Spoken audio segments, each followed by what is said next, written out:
Hi, I'm Caden. I'm chronically online, ADHD freak of a human, and a musician. Today, we're covering 5 weird, strangely amazing, awesome concept albums. Thank you so much for the support on my first video. I totally didn't expect that. I was prepared to upload that into the abyss of YouTube. So thank you so much for the first 100 subscribers and 190 likes on the video. Jesus, man, I made that first video as a passion project to step away from the album I'm working on. I already saw someone call themselves a Homesick fan, so seriously, thank you. Let's keep this train rolling. I hope it wasn't a fluke. With that being said, welcome to the first episode of my very first series, Weird and Strange. We're gonna be covering a bunch of topics and ideas around the weird and strange in music, so I wanna start this off with one that I'm pretty familiar with, concept albums. These albums are not weird and strange in a bad way. These albums are just weird and strange in a good way. All these albums in this list are impressive and artistic, just interesting and strange concept albums compared to the other normal concept records. If you don't know what a concept album is, I'm not sure how you got recommended this video, but don't worry, you don't need to. It's in the name. It's an album that has a concept. But Homesick, isn't every album a concept album?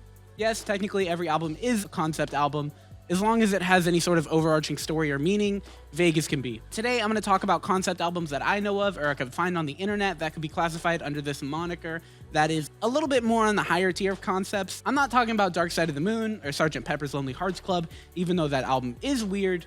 Also, no metal, because I don't really like metal, and it feels like all concept albums are metal. Why are there not more concept albums in other genres? And also, I want to talk about 5 albums today, since I'm going to go a little bit more in depth on them. So sorry to my top 10 lovers in my last video, but this is a top 5 in no order. One last thing before we get this video started, I'm in the process of moving into a new apartment, so I'm sorry if there's any echo or if the setup's not perfect. I really struggled to find what would work. Also, this stain on my shirt, this is clean laundry. I don't know how this stain got here. This is a Hive Mind shirt. Please go watch Hive Mind. They're like my favorite YouTube channel. But yes, I think that's all that needs to be said. Thank you so much for watching the last video. Let's get this started. Number 1, Deltron 3030 by Deltron 3000. This album is strange and awesome and fire. Sci-fi meets 90s hip-hop. Deltron 3030 by Deltron 3000, consisting of Del Funky the Homo Sapien, Dan the Automator, and Kid Koala. This album takes place in 3030. The album starts off with a monologue from Dame Albarn from Gorillaz and states the introduction to the world of Deltron 3030. A world that is oppressive to art, humans, rappers, and hip-hop as a whole. The whole album is 2 sci-fi alter egos by Del and Dan. They call themselves Deltron Zero and Automator. They're mechs that can rap, and their process of a revolution through rap, which is pretty fucking sick. They have like whole mech suits and space travel, but for some reason this world thinks rap is lame, so you gotta do what you gotta do when you're a mech that can rap. It's fun, it's quirky, it's political, it's nerdy. There's a lot of like Tribe Called Quest-esque 90s flows and boom bap beats on this album, which is good. I like that sound, and the concept is super nerdy and fun and political, which is right up my alley. I love how much fun the guys are having LARPing as mech heroes who could rap. It really reminds me of Mad vs. City from Jackbox, which seems rude to say, but it's the only other time I can think of an instance where this type of concept happens. This political sci-fi concept album is an insane listen with all this deep lore and story explored in each song. This album reflects a lot about the present and the future with the post-capitalist hell we're closely reaching. There's so many references to humanity, society, capitalism, and revolutions while mixing it into sci-fi. This album is all about music being replaced by inoffensive corporate art, kind of like the Kroger commercials, except in 3030, so it's probably all weird and crazy shapes, and it's like all owned by Amazon. In the album, he gets locked up for rapping, then he raps about getting arrested, raps in jail, raps in court as his own defendant, and raps as he gets freed. That happens all in one song, by the way. The concept album gets crazy deep and story-filled. It's kind of like a book if it was rapped over beats, and it was about an oppressive government in a sci-fi future world and revolution. Overall, I like this album a lot. I don't think I've seen a concept album get this deep in the weeds. I think later in the album, the character Deltron Zero gets really in his head and starts getting a crazy ego and loses a lot of his talent and starts craving more power.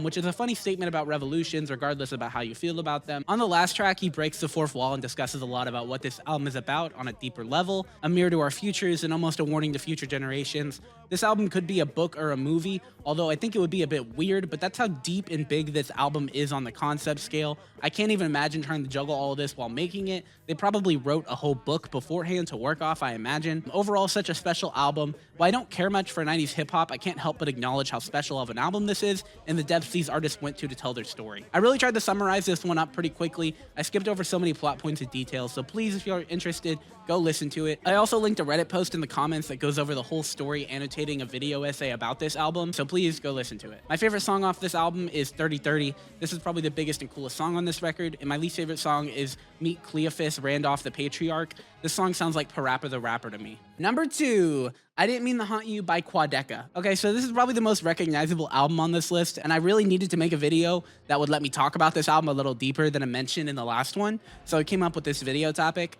So Ben Lasky, aka Quadeca, has been making mediocre YouTube rap on the platform for about a decade, really fast flows, basic beats, and trying to seem more smart than he was. But fast forward to 2021, he makes From Me to You, an experimental pop, hyper-pop rap fusion that was entirely self-produced. I like this record a lot, and a lot of other people started paying attention to it. Along this time, he started working with these two 30-year-olds on Hive Mind, which gave a new, completely fresh fan base. Soon, he teased and released a lo-fi gazy masterpiece called Born Yesterday, immediately waking up everyone in the music nerd space, having discussions about what this motherfucker was about to drop. Then on November 10th, 2022, Quadeca dropped I Didn't Mean to Haunt You, the Ghost album. People didn't really fully grasp the concept until a couple days after the album was out. During the single era, a lot of people were theorizing about this album. Some thought suicide, some thought murder. What we all know was a ghost. Just because of how ghostly the songs were, this album follows a hypothetical situation in which Ben kills himself and has to live as a ghost until he's able to make peace with his situation, and only then can he move on to his fantasy world. The album follows Ben going through every possible emotion and every stage of grief from the perspective of the person who died. It's so gripping and intriguing. Step aside from the concept and you have one of the best produced records of the past decade. Imagine shoegaze without guitar. Imagine glitch pop without the pop. Imagine emo without the angst. It feels so empty, yet powerful. How we managed to get an entire album to sound so wispy, glitchy, gazy, and hazy is absolutely an anomaly to me. I don't even think I knew you could make something sound like this until I heard it. It's genuinely so incredibly unique, powerful, emotional, hard-hitting, and experimental. All with features like Danny Brown in the Sunday Service Choir and Thor Harris from Swans. I also want to talk about the album cover. So beautiful. It was painted by Paige Prier. She also did the Born Yesterday cover. I cry to this album every once in a while, just when I need a good cry to some good sounds. Genuinely 10 out of 10 record. Quadeca is only going to do more in the future. He's one of my favorite artists. I love you, Benny. Thank you for this. My favorite songs off this record are House Settling featuring Danny Brown, Fantasy World, and Tell Me a Joke, and my least favorite song is Fractions of Infinity, just because of how long it is and there's not much listening value outside of the concept. Okay, this is probably the coolest album on this record.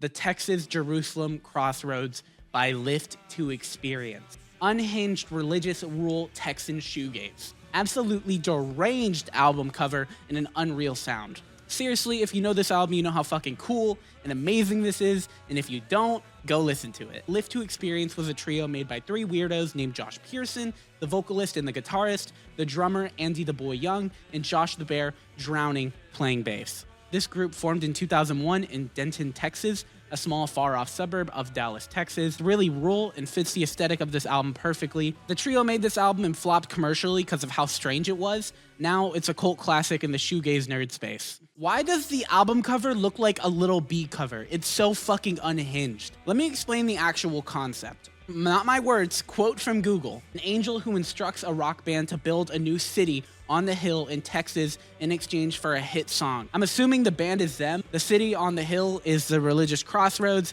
hint the name of the album, insinuating that this band created the new Jerusalem of Christianity in the middle of buttfuck Texas for an angel in exchange for a hit rock song. Holy fucking shit. That's the story? I listened to this album all the way through many times, picked up on certain elements, and even the intro track is an intro to the actual story and is like him reading like weird artsy poems over insanely loud guitar riffs. This album is just fucking unhinged, absurd, religious, loud, gazy, incredible, artsy, southern. It's just so crazy. The combination of ideas and aesthetics of this album were conceived in 2001 in Denton, Texas. This album even gets crazier when you learn the inspirations. The frontrunner Josh grew up in a Pentecostal church household, and his father believed their entire lives would be dedicated to God. They didn't have jobs or material items or even government help. They lived like nomads serving a church, and somehow this dude got a hold of a shoegaze album in his teens growing up and got two other weirdos to agree with him and made this album, perceiving themselves as prophets of a new kingdom. Seriously, an unhinged, insanely good shoegaze album.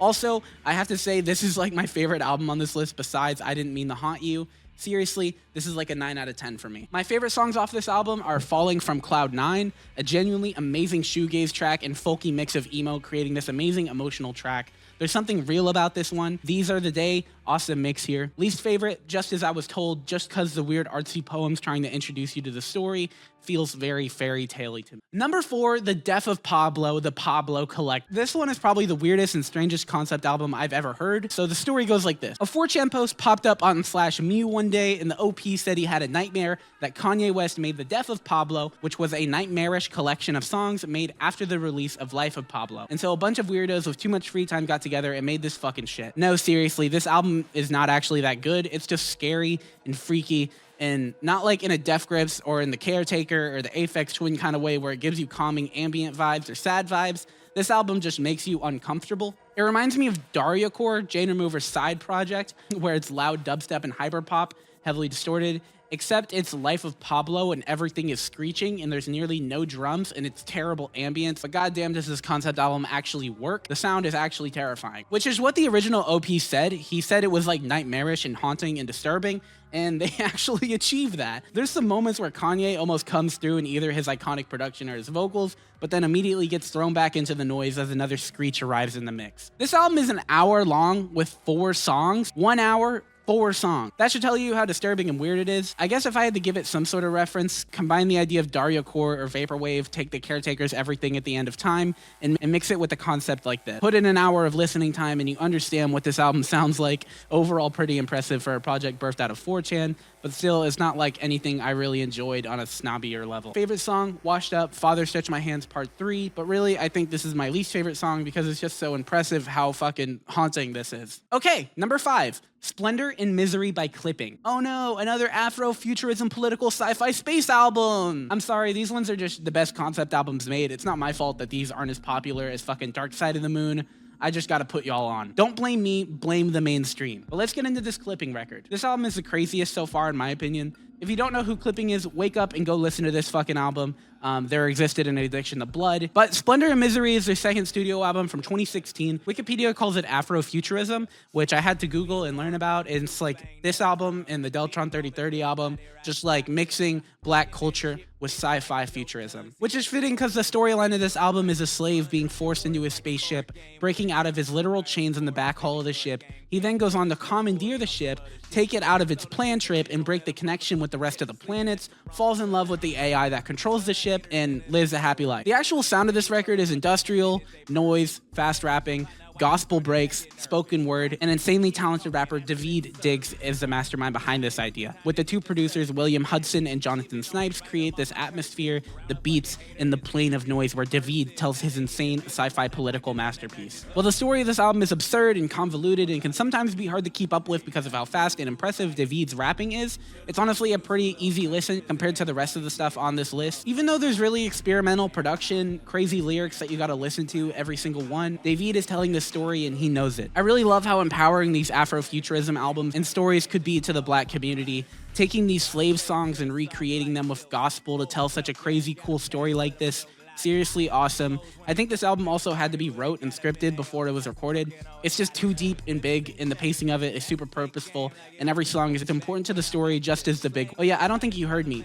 Half the tracks are like gospel performances of old slave songs over droning noise of the spaceship. It's honestly crazy. I haven't seen a concept pulled off like this, I don't think ever. It's hard to put into words how this album is. It's complex, it's powerful, it's experimental, it's happy, it's sad, it's romantic, it's fantastical, political, empowering. It's not unusual for Clipping to do this kind of work. Even though I kind of knew what I was getting into this when I hit play, I was still shocked by the skill sets of storytelling of this group. I love this album. I was sucked into the story, the production, the rapping. Every element helps itself, and I feel like this is such a good example of a concept record, even though it's just as much of a concept record as the other albums on this list. My favorite song on this album is Wake Up and Air 'Em Out, and my least favorite song is Story 5. It's important to the story, but I don't care that much for gospel music. Okay, guys, so that was my first episode of Weird and Strange, 5 strange and weird concept albums. I really hope y'all liked this.